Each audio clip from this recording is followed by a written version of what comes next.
Homeless veteran inherits the farmhouse everyone avoided. What do you like to be in life? Homeless veteran inherits the farmhouse everyone avoided.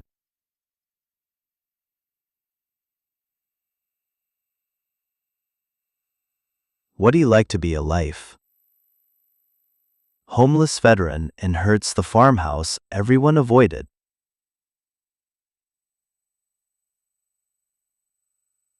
What do you like to be in life? Members of the students in the deal ground. Homeless veteran inherits the farmhouse everyone avoided. Everyone nother inhorted. Let's take a look at the life. What do you like to be in life? Homeless veteran inherits the farmhouse everyone avoided. What is they one of quite life? Homeless veteran inherits the farmhouse everyone avoided. Everyone none avoided. What he found inside changed everything. If you've ever felt like you were at the absolute end of your rope, with nowhere left to turn, then this story is for you. Hit that subscribe button and stick with me, because sometimes the place you're meant to be is the one everyone else has written off. The vibration of the bus was a dull, constant hum that had worked its way into my bones over the last 8 hours. It was a greyhound, one of those lumbering metal beasts that smells of stale air and quiet desperation. Outside the grimy window, the concrete sprawl of the city had finally bled away, replaced by the flat, brown fields of late autumn. Skeletal trees clawed at a sky the color of dishwater. It was a landscape that matched my mood perfectly, empty. My reflection stared back at me from the glass, a ghost superimposed over the passing scenery. Thinner than I used to be, with eyes that had seen too much and slept too little. The faded army surplus jacket was my only real shield against the November chill. My worldly possessions were crammed into the duffel bag between my feet.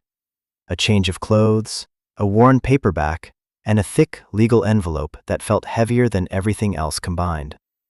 It was the reason I was on this bus, rattling toward a town I hadn't seen in 15 years, toward a past I had tried very hard to forget. 2 years. 2 years since I'd gotten the official discharge papers, the formal handshake, the pat on the back that felt more like a shove out the door. 2 years of drifting, of trying to find my footing on ground that constantly shifted beneath me. The VA paperwork was a mountain I couldn't climb. The jobs were temporary fixes that never stuck, and the nights were the worst. Sleeping in shelters, under overpasses, in the back of unlocked trucks. The noise of the city was a constant roar, but it was never loud enough to drown out the echoes in my own head. Then the letter had found me, a minor miracle of bureaucratic persistence. It had been forwarded from my last known base, to a VFW post, to a shelter I'd stayed at 3 months prior. The return address was a law office in Blackwood Creek, the town where I was born, the town where he had lived and died. My grandfather, Arthur Vance. I hadn't seen him since I was 10. My mother had packed our bags in the middle of the night after a fight that rattled the window panes of the old farmhouse. I remembered his face, etched with a kind of granite disappointment as he watched us leave. He never called. We never went back. My mother passed away 5 years later, and I enlisted a week after my 18th birthday, eager to trade one kind of uniform for another. I'd told myself he was a hard man, a cold man, that he hadn't cared. It was an easier story to live with. The bus hissed to a stop, the air brakes sighing like a tired old man. "Blackwood Creek," the driver mumbled into the intercom, the words crackling with static. I was the only one who got off. The bus pulled away, leaving me alone on a cracked sidewalk in front of a gas station with a flickering sign. The air here was different. It was sharp, clean, smelling of damp earth and wood smoke. It smelled like a memory I couldn't quite place. The town hadn't changed much. The same single main street, the same brick storefronts with faded awnings. A few cars were parked at an angle in front of the diner. It was quiet. The kind of deep, hollow quiet that settles over small towns in the middle of a weekday. I checked the address on the envelope again. Abernathy and Sons, attorneys at law. It was 2 blocks down, above the old hardware store. I pulled my jacket tighter and started walking. Every step felt heavy, like I was wading through something thicker than air. People said you can't go home again. For me, I wasn't even sure it had ever been home in the first place. All I knew was that I had nowhere else to go. The letter had promised an inheritance, the final settlement of the estate of Arthur Vance. I wasn't expecting much, maybe enough for a few weeks in a motel, a few hot meals, a temporary reprieve. I had learned to live on temporary reprieves. I had no idea that what waited for me wasn't just a settlement, it was a reckoning. The stairs up to the lawyer's office creaked under my weight, each groan a complaint against the intrusion. The air on the second floor was thick with the smell of old paper and dust. The name on the frosted glass door was faded, the gold leaf peeling at the edges. I pushed it open. A small bell tinkled, a sound that seemed too cheerful for the space. A woman with a tight perm and glasses on a chain looked up from a typewriter that might have been an antique. "Can I help you?" she asked, her tone suggesting she doubted it. "I'm here to see Mr. Abernathy," I said, my voice hoarse. "My name is Leo Vance." Her expression flickered, a brief spark of recognition, or maybe just pity. "He's expecting you. Go on in." She nodded toward a heavy oak door at the back of the room. The office was a cavern of dark wood and leather-bound books that looked as if they hadn't been opened in a century. A fine layer of dust coated everything, dancing in the single beam of sunlight slanting through the tall, grimy window. Behind a massive desk sat a man who seemed to be made of the same materials as the room, old, weathered, and sturdy. This had to be the son, because he looked at least 70. He stood up, extending a dry, papery hand. "Mr. Vance, I'm Robert Abernathy. My father handled your grandfather's affairs for 50 years. Now I do." His grip was surprisingly firm. He gestured to a worn leather chair opposite his desk. "Please, sit." I sank into the chair, the duffel bag at my feet. The silence stretched, filled only by the ticking of a grandfather clock in the corner. Mr. Abernathy finally steepled his fingers and looked at me over the top of his reading glasses. "Your grandfather passed 3 months ago. I'm sorry for your loss."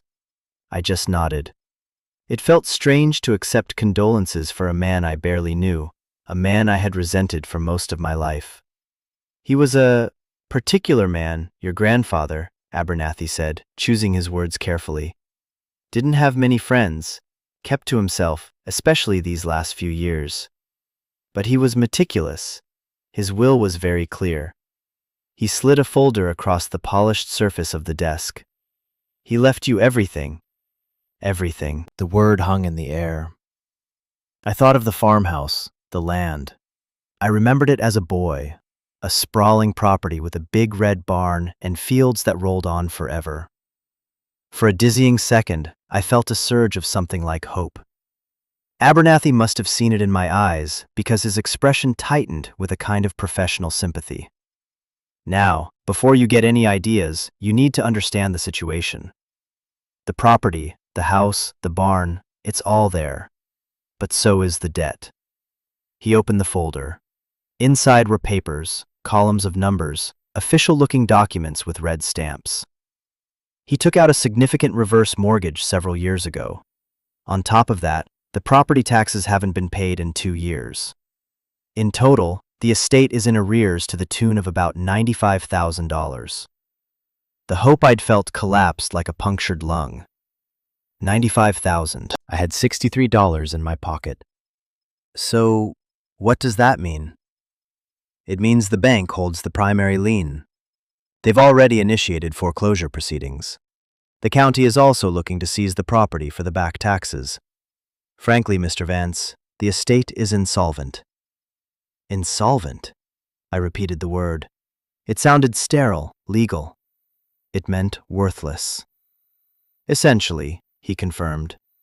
There is, however, an offer on the table. A development corporation, Northwood Properties, has been trying to buy up land in this area for a new housing tract. They knew of your grandfather's situation. They've made a standing offer to buy the property as is, pay off all the debts, and leave the estate with a small remainder. He pushed another paper toward me. After all debts are cleared, you would walk away with approximately $10,000. $10,000. A month ago, that would have sounded like a king's ransom. It was a ticket out. A security deposit on an apartment, a used car, a fresh start somewhere far away from here. It was a smart move. The only move. Why would they want it? I asked, my voice barely a whisper. If it's in such bad shape, the house is a teardown. Everyone in town knows that. Arthur let it go years ago. They don't want the house, son. They want the land. 30 acres of prime real estate bordering the state forest. It's the cornerstone of their development plan. He leaned back, the old chair groaning in protest. The town, they called it the Vance Spite House. Your grandfather had offers for years, good ones. He refused every time, drove people crazy. He just sat out there, on that land, while the world moved on around him. Let it all fall to pieces. Spite. That sounded like the man I remembered. Hard. Unforgiving. So I just signed the paper, and it's done? That's the simple version, yes. You sign the deed over to Northwood. They pay the bank in the county, and my office will cut you a check for the balance. You could be on a bus out of here by tomorrow afternoon with a clean slate. Tomorrow afternoon. The thought was seductive. No more shelters, no more sleeping rough. But something held me back. A flicker of an old memory, maybe. Standing on the porch of that house, my grandfather's hand on my shoulder, pointing out a hawk circling high above the fields. It was one of the few good memories I had, and he had held on to it. He'd held on to it so tightly that he'd let it rot around him rather than let it go. Why? I want to see it first, I said, the words surprising me as much as they seemed to surprise Abernathy. He raised an eyebrow. There's not much to see. The place has been vacant for months. It's not pleasant. I don't care. I need to see it. He studied me for a long moment, his gaze sharp and analytical. Then he gave a slow, deliberate nod. All right, I suppose you're entitled to that. He opened a drawer in his desk and pulled out a single, old-fashioned iron key attached to a simple brass tag. The number 7 was stamped into it. He slid it across the desk. It made a scraping sound on the wood. The power's off, of course, and the water, and I'd be careful on the porch steps. The third one is rotted through. He gave me directions. It was about 2 miles out of town, at the end of a long, unpaved road. Too far to walk before sundown. Is there a cab service? I asked. Abernathy gave a short, dry laugh. This is Blackwood Creek, Mr. Vance. We have a sheriff and a volunteer fire department. That's about it. You'll have to walk. So that was it. I stood up, the old key feeling cold and heavy in my palm. My inheritance. A key to a derelict house, a mountain of debt, and an offer to trade it all for a bus ticket to nowhere. Thank you, Mr. Abernathy, I said. Don't thank me yet, he replied, his voice flat. Go see the place, sleep on it. Come back tomorrow and sign the papers. It's the sensible thing to do. I walked out of his office, the little bell tinkling behind me, and stood for a moment on the landing. Sensible. He was right. Selling was the only logical choice. I was a homeless veteran with $63 to my name. $10,000 was a lifeline I'd be a fool to refuse. But I couldn't shake the question. Why would a man hold on to a piece of land with such ferocious, self-destructive spite? There had to be more to the story. And the only place I was going to find the answer was at the end of that 2-mile walk. I spent the last of my cash at the town diner on a hot meal, a cheeseburger and fries that tasted like the best thing I'd ever eaten. The waitress, a woman with kind eyes and a tired smile, kept my coffee cup full. I sat in the booth, nursing the warmth of the mug, watching the afternoon light fade outside the window. I felt like a ghost, an observer in a life that wasn't mine. I was Leo Vance, grandson of Arthur Vance, the town eccentric, the heir to a pile of rotten wood and bad debt. When I couldn't delay any longer, I shouldered my duffel bag and headed out of town, following the road Abernathy had described. The walk was cold. The wind cut through my jacket and the gray sky threatened snow. The paved road soon gave way to gravel, and the houses grew farther and farther apart until there was nothing but empty fields and dark woods on either side. It felt like I was walking off the edge of the map. Finally, I saw it. A rusted mailbox, leaning sideways, the name Vance barely visible beneath a coat of rust and grime. Behind it, a dirt driveway, more of a tunnel really, carved through a thicket of overgrown sumac and tangled briars. The branches scraped at my jacket as I pushed my way through. It was at least a quarter of a mile long, this driveway, and with every step, the silence deepened. The sound of the road faded, replaced by the rustle of dead leaves under my boots and the sigh of the wind in the pines.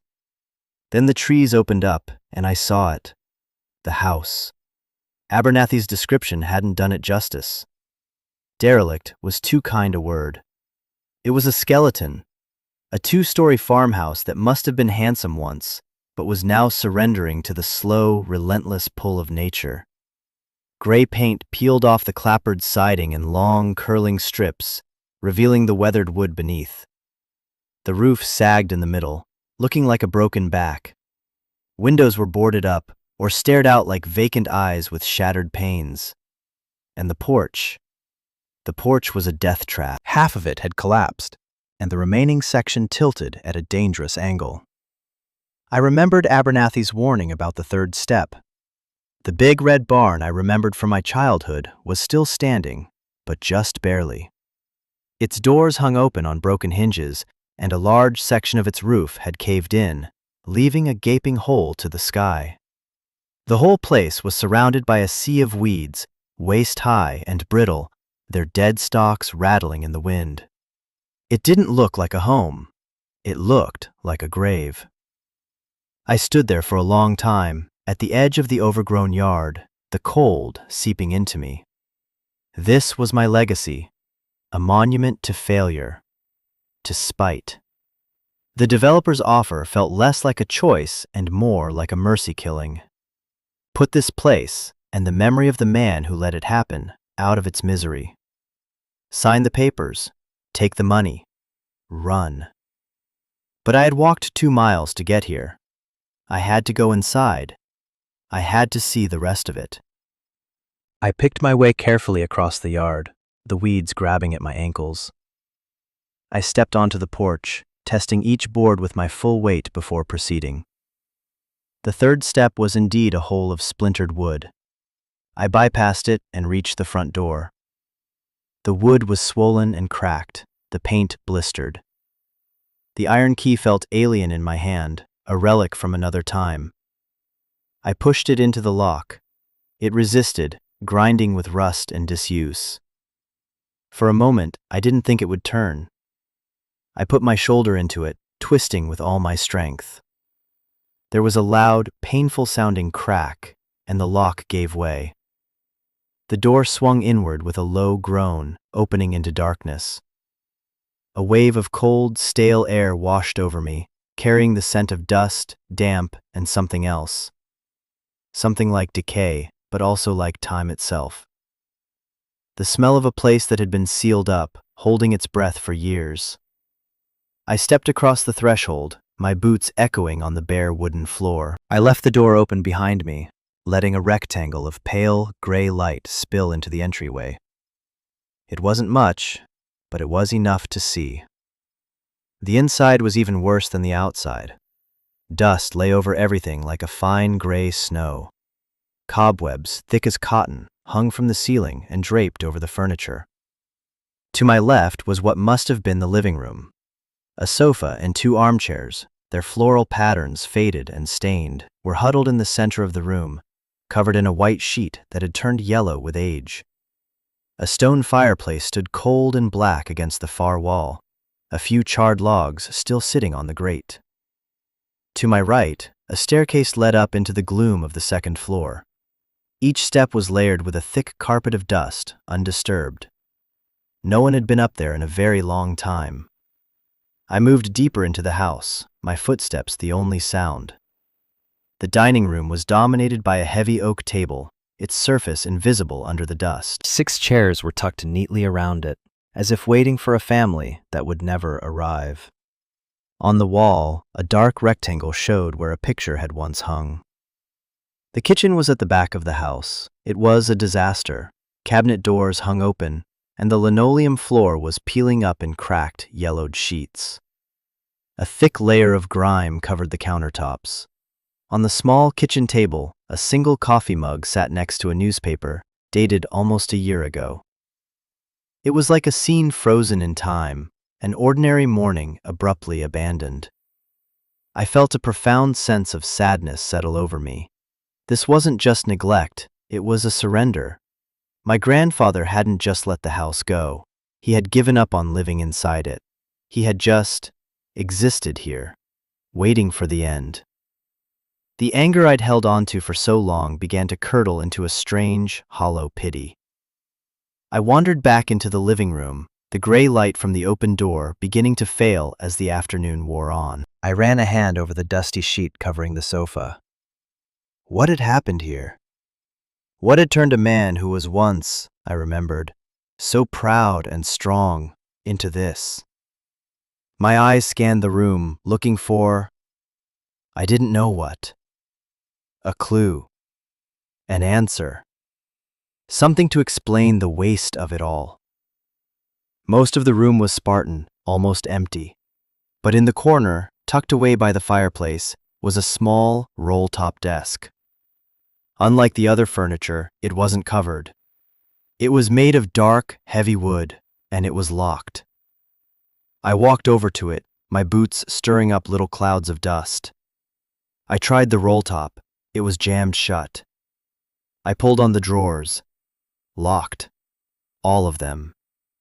It was the only thing in the entire house that seemed secured, protected. A fortress in a field of ruins. Curiosity, sharp and insistent, pierced through my despair. What was inside? I looked around the room. In the fireplace, next to the old logs, was a heavy iron poker. It was perfect. I wedged the tip of the poker into the seam of the roll-top and leaned on it with all my weight. The old wood groaned, splintered, and then, with a loud crack, it gave way. The lock had broken. With my heart pounding, I slowly, carefully, rolled back the top. The interior of the desk was a maze of small compartments and drawers, and it was packed. Not with junk, but with papers. Stacks of them, tied with string.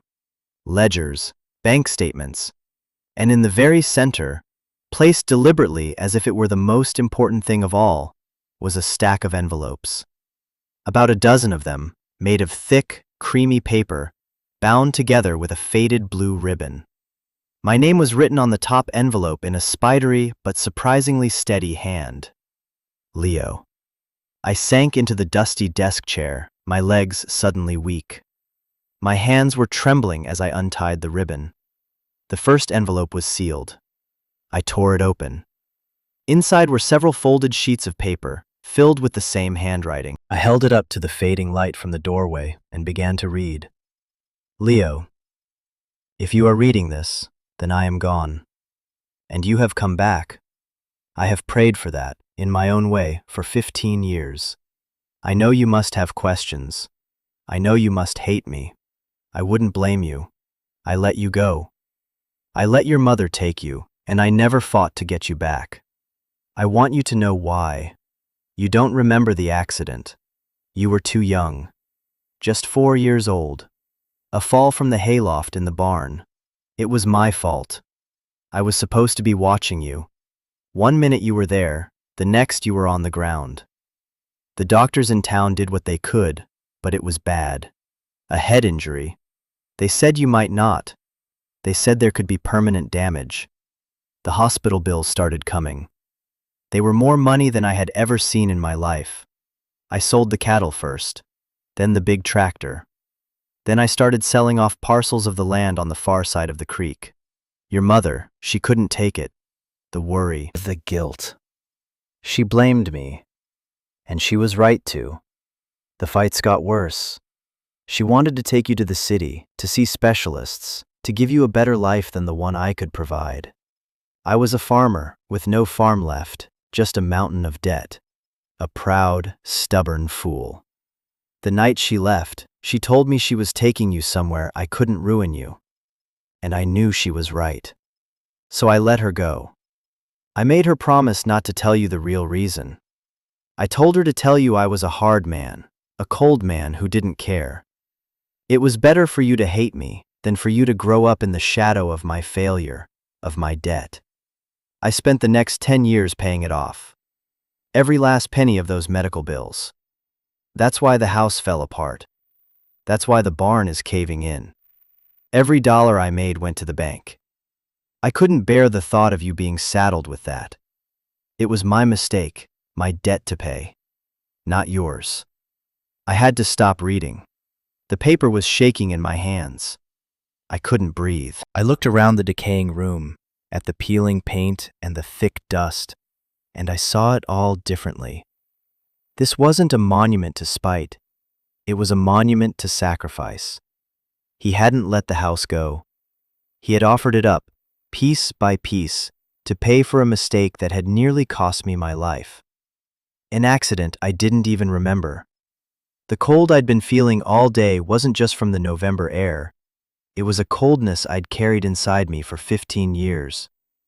The simple, ugly story I'd told myself, that my grandfather was a cruel man who had thrown us away, had been a shield. And he had just shattered it. I cried. I sat there in the dusty, failing light of my grandfather's ruined house, and I cried for the boy who had lost his family, for the mother who had run from a pain she couldn't face, and for the old man who had spent the rest of his life alone, paying for a single moment of carelessness. I cried until my throat was raw and my eyes burned. The truth wasn't a relief. It was an agony. It was a weight far heavier than the story I had been carrying. When the tears finally stopped, the room was almost completely dark. The only light was a pale, ghostly luminescence from the overcast sky. I was shivering, but I didn't move. I just sat there, in the silence, feeling the immensity of what I had just learned.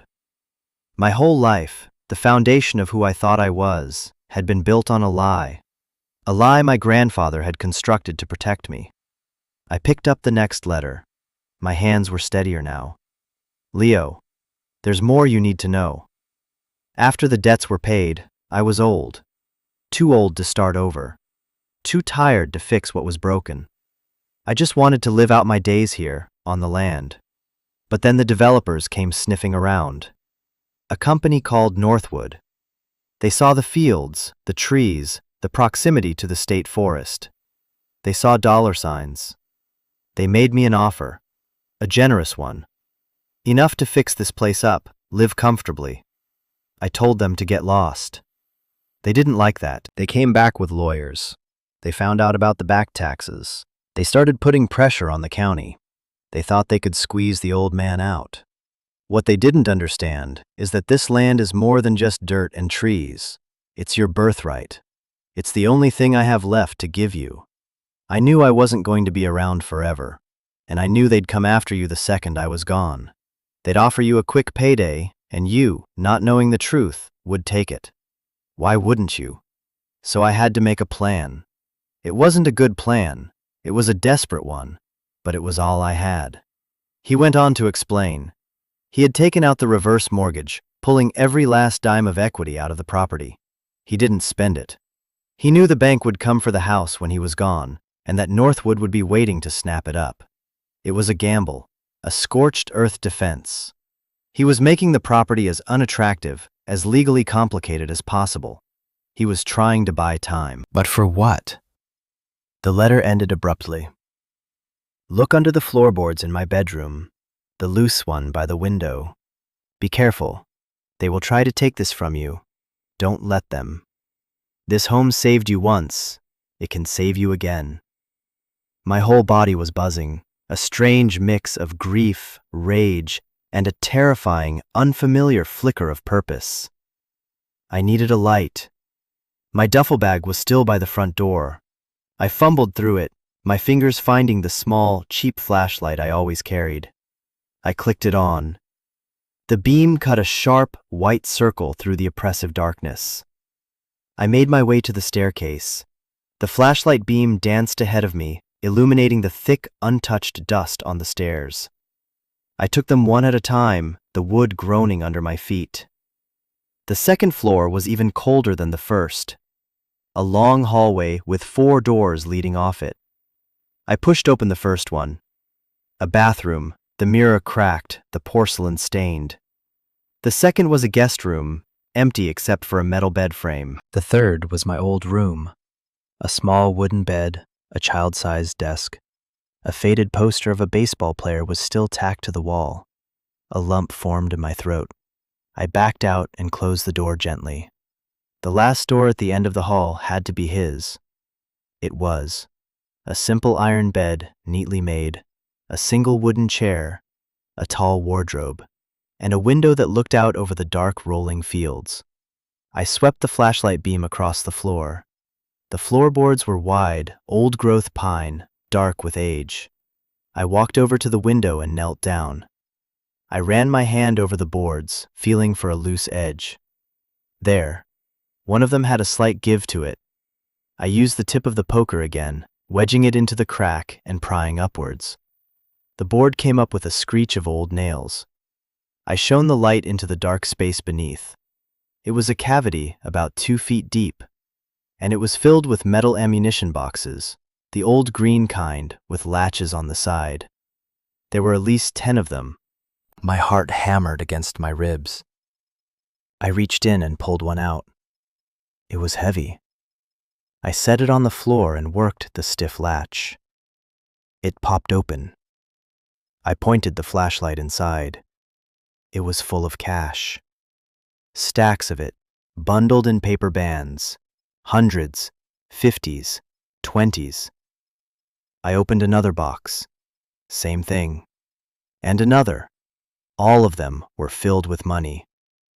At the bottom of the last box, underneath the final stack of bills, was another letter and a thick, leather-bound ledger. I sat back on my heels, stunned into silence. I had no idea how much was there. It had to be the money from the reverse mortgage. All of it. He had hidden it. He'd created a paper trail of insolvency, a legal fiction of a worthless estate, while secretly stashing the actual value of the property right here, under the floor. I picked up the final letter. Leo, by now you've found it. This is the seed. It's not a fortune, but it's enough. It's enough to pay the back taxes. It's enough to pay the lawyers. It's enough to tell Northwood Properties and the bank to go to hell. It's enough to start over. To fix the roof and the porch and the well. Enough to make this place a home again. The ledger will show you everything. Every penny I took out, every dollar I spent on necessities. The rest is here. I lived like a pauper these last few years so that you could have a choice. You can take this money and run. I wouldn't blame you. Go build a life for yourself somewhere new. You've earned it. God knows you've earned it. Or you can stay. You can fight for this land. It's in your blood, this place. It's stubborn and it's broken, but it's strong. Just like our family. The choice is yours. Whatever you decide, know this. I was proud of you. I followed your career in the service. I kept every newspaper clipping that mentioned your unit. I am sorry I didn't have the courage to tell you myself. I was a coward, but I have always loved you. Your grandfather, Arthur. I let the letter fall to my lap. The beam from the flashlight wavered, casting dancing shadows on the walls. The choice: take the money and run, or stay and fight. 10,000 from the developers versus this. A chance. A hard, brutal, overwhelming chance to rebuild not just a house, but a life. A legacy. I thought about the last 2 years. The shelters, the cold nights, the constant feeling of being invisible, of being erased. I thought about Mr. Abernathy's sensible advice. Sign the papers. Take the easy way out. And I thought about my grandfather, a man I had misunderstood my entire life. A man who had endured poverty, loneliness, and the scorn of his neighbors, all to protect this place for me. He had spent his life paying one debt, only to take on another, all for my sake. How could I walk away from that? How could I let some faceless corporation pave over this monument to his love? I couldn't. In that moment, in the cold, dark room of that broken house, something inside me shifted. The exhaustion I had been carrying for years felt like it was finally beginning to lift, replaced by a slow, burning anger. A resolve. This wasn't just a property anymore. It was a battlefield. And my grandfather had just given me the ammunition to fight. I spent the night in the house. I didn't sleep in a bed. I sat in the old desk chair downstairs, the letters and the ledger spread out before me, the flashlight casting a pool of light on the table. I read through the ledger. He had documented everything. The slow decay of the farm, the rising costs, the predatory offers from Northwood. It was a diary of a quiet, desperate war. By the time the first hint of dawn began to gray the windows, I knew what I had to do. I packed one of the ammo boxes full of cash into my duffel bag. It felt impossibly heavy. I closed up the house, locking the front door behind me. The walk back to town felt different. The air was still cold, but it didn't bite as deep. The world seemed sharper, more real. I wasn't a ghost anymore. I had a purpose. I was waiting outside Abernathy's office when he arrived at 8 o'clock sharp. He looked surprised to see me, a flicker of concern on his face. "Mr. Vance, you look like you've had a rough night." "I've had a rough couple of years," I said. "Can we talk?" In his office, I didn't sit down. I walked over to his desk and unzipped the duffel bag. I lifted the heavy metal box and placed it on his desk with a solid thud. He stared at it, then at me. "What's this?" he asked, his voice cautious. "It's a down payment," I said. I opened the latch. He peered inside, and his eyes went wide. For the first time since I'd met him, Robert Abernathy was speechless. "My grandfather was a complicated man," I said, my voice steady and clear. "But he wasn't a fool, and he didn't die broke." I pushed the letters and the ledger across the desk. "Read these. This is the real story." I told him everything. About the accident, the medical bills, the sacrifice, about the reverse mortgage and Northwood's harassment. As he read, his expression changed from disbelief to shock, and then to a slow, simmering anger of his own. He'd known Arthur for years, but only the version the town saw, the stubborn, spiteful old hermit. When he was done, he looked up at me, his eyes gleaming with a new respect. "Good Lord," he breathed. He pulled it off. The old son of a gun actually pulled it off. "The offer from Northwood," I said. "I'm rejecting it. I want to pay the back taxes immediately. I want to settle the lien with the bank. I want you to tell Northwood Properties that the Vance farm is not for sale. Not now, not ever." A slow smile spread across Abernathy's face. "Mr. Vance," he said, and this time there was no pity in his voice, only admiration. "It would be my absolute pleasure." The next few weeks were a blur of activity. Abernathy was a shark. He handled the county tax office, presenting them with a certified check that left the clerk speechless. He then went to the bank, negotiating a full settlement of the reverse mortgage, paying it off in a single lump sum. The foreclosure proceedings were halted immediately. The estate was declared solvent. His final call was to the lawyer for Northwood Properties. I was in his office when he made it. He put it on speakerphone. "Robert," the slick voice on the other end said, "I trust you have the signed papers from the heir." "I do have some papers here, Bill," Abernathy said, his voice dripping with false pleasantry. "Let's see. A receipt from the county tax assessor, paid in full, a notice of lien satisfaction from the bank, and a formal rejection of your client's predatory and frankly insulting offer." There was a stunned silence on the other end of the line. "What? That's impossible. The estate is worthless." "The estate is very much not worthless," Abernathy purred, "and the Vance property is officially off the market. If your client or any of its representatives sets foot on that land again, my client will consider it trespassing and will prosecute to the fullest extent of the law. Have a nice day."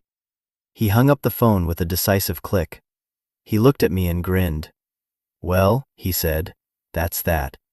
The farm is yours, free and clear. Now the hard part begins." He was right. Owning the farm was one thing. Living there was another. I moved my few belongings out of the shelter I'd found in a nearby town and into the house. The first week, I slept on the floor in my old army sleeping bag. My first priorities were practical. I used some of the money to hire a local crew to put a new roof on the house and the barn. I had a well specialist come out and get the water running again. I paid an electrician to rewire the whole house, bringing it up to code. Every day, I worked from sunup to sundown. I tore out the rotten porch and, with the help of a carpenter from town, built a new one. I scrubbed the floors, washed the windows, and aired out the rooms until the smell of dust and decay was replaced by the scent of sawdust and fresh paint. It was brutal, back-breaking work. But with every nail I hammered and every board I replaced, I felt like I was rebuilding a piece of myself. The ghosts were still there. The memory of my grandfather's sacrifice was a constant, aching presence. But it wasn't a haunt anymore. It was a motivation. I was honoring him. I was finishing the work he had started. Slowly, the town started to notice. People who used to cross the street to avoid the Vance Spite House would slow their cars as they drove by, looking at the new roof, the clear yard, the light in the windows at night. The owner of the hardware store, a gruff man named Sal, started giving me discounts on supplies. The waitress from the diner would pack me an extra slice of pie with my takeout order. They didn't ask questions, not directly, but I could see it in their eyes. They were starting to understand that the story they had told themselves about Arthur Vance might not have been the whole truth. One afternoon, Mr. Abernathy drove out to the farm. I was on the new porch, sanding the railing. He got out of his car and just stood there for a minute, taking it all in. "It looks good, Leo," he said. "It looks like a home again." "It's getting there," I said. "Still a long way to go. Your grandfather would be proud." We sat on the porch steps, drinking coffee I'd made on my new stove. We didn't talk much. We just watched the sun set over the fields, painting the sky in shades of orange and purple. For the first time in my adult life, I felt a sense of peace.